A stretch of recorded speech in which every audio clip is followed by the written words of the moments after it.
Hello, welcome back to the second video looking at Revelation. And in this video I want to look at one particular question which is at the heart of our interpretation and perspective on Revelation, and that is simply the question of how we understand what John says in the third verse. Let me read it to you. Blessed is the one who reads the words of this prophecy, and blessed are those who hear it and take to heart what is written, because the time is near. And then again in chapter 22 and verse 6, it says that he sent his angel to show his servants the things that must soon take place. Now, how do we understand this? What does it mean to say that the things prophesied in Revelation will soon take place? There are basically four perspectives that are given, four answers that are given to this question. The first, let me run through the four of them and then comment on each. The first is called the preterist. The second is historical. The third is futuristic. And the fourth is idealistic. Let me explain which each are. The first is preterist, and it understands that the contents of Revelation are applying directly to the situation in John's time. So when he says it will soon take place, he means literally it will take place in a few years' time, or possibly even right now. It is already taking place.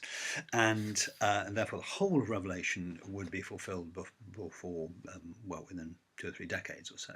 Now, this runs into some immediate problems. If you're going to take this view, you probably interpret Revelation as relating to the fall of Jerusalem in AD 70 or the fall of the Roman Empire, possibly later on.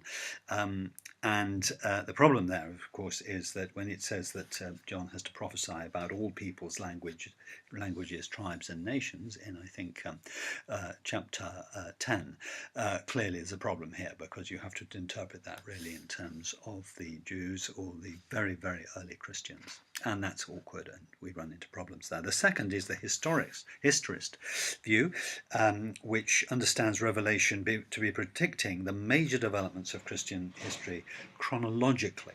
So, for example, the beast is identified either as the Pope or Hitler or something like this. And the problem there tends to be that the view understands Revelation in terms of Western church history, and there is no agreement as to the details between commentators, and they run into problems. People simply look at the perspective from their own point of view, and it runs into immediate difficulties. They contradict each other. So we're running into problems on that one.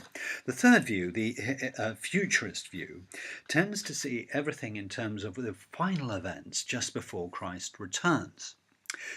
There's a lot to be said for this, but the problem is that it means that basically none of Revelation applies to anything for 2,000 years until Christ returns. And that's difficult when John seems to be speaking to the churches saying, look, this is what's happening, this is what's about to happen. Then we're running into difficulties there. And much of the power of the book is lost if the events are viewed without symbolic and theological significance. The fourth view is called the idealist view, and this understands Revelation to symbolize through metaphor and picture the conflict between good and evil and the overthrow of evil, and to teach timeless spiritual truths.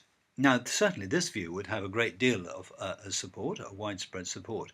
The difficulty here, of course, is that there's a risk that it can at times seem to be applying to nothing specifically.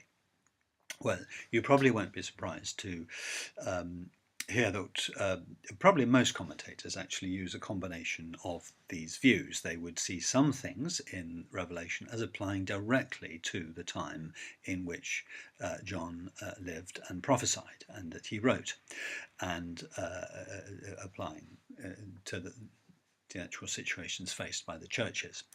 And then most of the body of the book would be teaching and demonstrating and really sort of portraying through pictures timeless spiritual truths about the nature of the spiritual conflict and the way it works.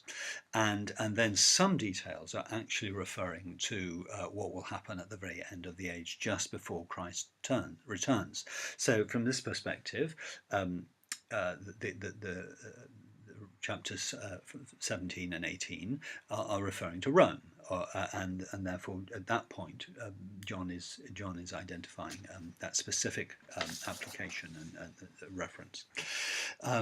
Those are the main views, and I would certainly take work with the last view, which is called the eclectic view, as I think that's the most convincing when all the evidence is considered.